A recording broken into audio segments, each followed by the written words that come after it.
Thank you, Excellency Agnes, for inviting me here. And it's the first time I'm coming to an Ugandan investment meeting. Thank you very much. My name is Philip Abraham. I'm one of the directors of British South India Council of Commerce. We are in the early stage of planning a trip to Uganda with a few business people. One of the area which we are interested is mainly from India.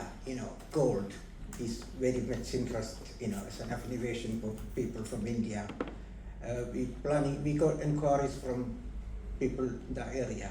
Could you just outline what, especially like the mining, the gold as well, and also, for exporting, tariffs, things like that. Could you just outline that for us? Thank you. Thank you very much. Hand over the table. Sorry, I've got a third mining question. So my name's Ronnie Smith. I'm the CEO and founder of the Critical Minerals Africa Group, but I've spent 21 years in trade and investment into Africa, and have spent a long time in Uganda. I'm half Ugandan, half Tanzanian, so nice to meet the Tanzanian in the room here. So my question is around, as many have mentioned, with this race of critical minerals, how far has Uganda gone in terms of geospatial mapping, so that we're very clear about what minerals you have, and then how we are going to be able to develop them? Because as we've seen with Trump, rare earths and critical minerals are of huge importance just globally. And I think in the age of reduction of aid, we need to be more competitive. We need to be focused on where the investment opportunities lie. So I'd love to hear from you how far we've gotten with the geospatial mapping. Thank you. Thank you. Good afternoon. Thanks for having me here. My name is Samit Jalan, and I am a retired banker, retired last year. What I now do is help family offices and investors guide with their money where to invest. And only 2 days ago, I was with in the Ethiopian embassy, and we agreed to lease 60,000 hectares of land for farming, but also opening a university hospital.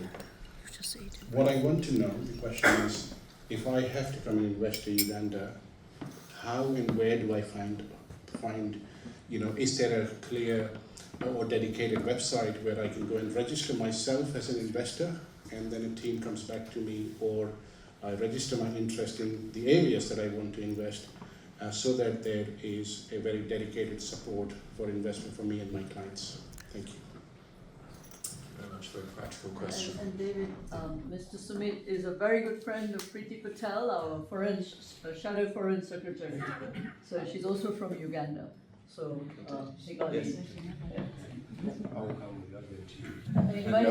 You haven't shown him the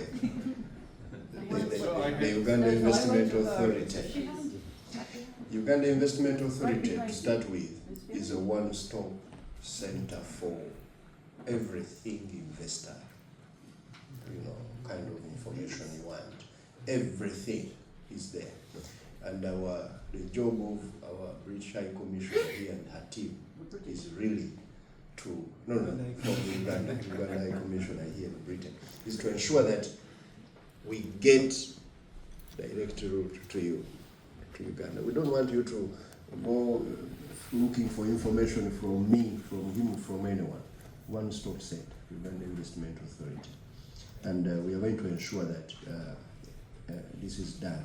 I'm so happy to hear that, and that's the only problem you have, is actually where to find us. That is a very big problem.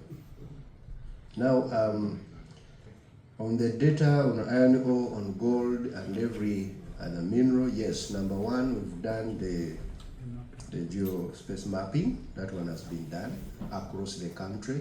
We can tell you with certainty where the minerals are and in which quantities. Now iron ore, which we are beginning the quantification. We have already quantified about 350 million tons of very good iron ore in Uganda. Trust me, you will not find this iron ore anywhere. And I'm not just a salesman, but they have confirmed it. You look at a stone and it is already steel. When you see them there in in Uganda. So I will get your also information, and I'm going to pass it on to my colleagues who are working on this.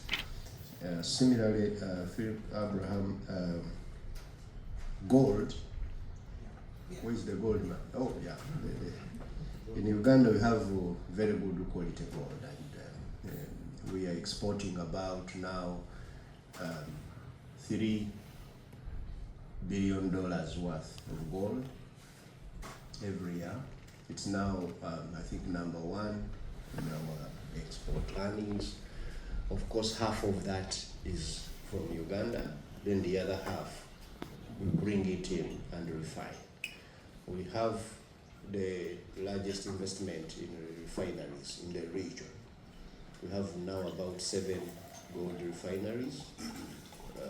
Some of them from India. I see a number of people who are from India working in these refineries. We only export refined gold in Uganda, 99.9% purity. We don't allow export of raw gold. And we only charge $200 per kilogram, no any other cost. Okay, no royalties, no nothing. We only charge you the $200 on the refined gold. I think that would suffice. I think that's all. Thank you.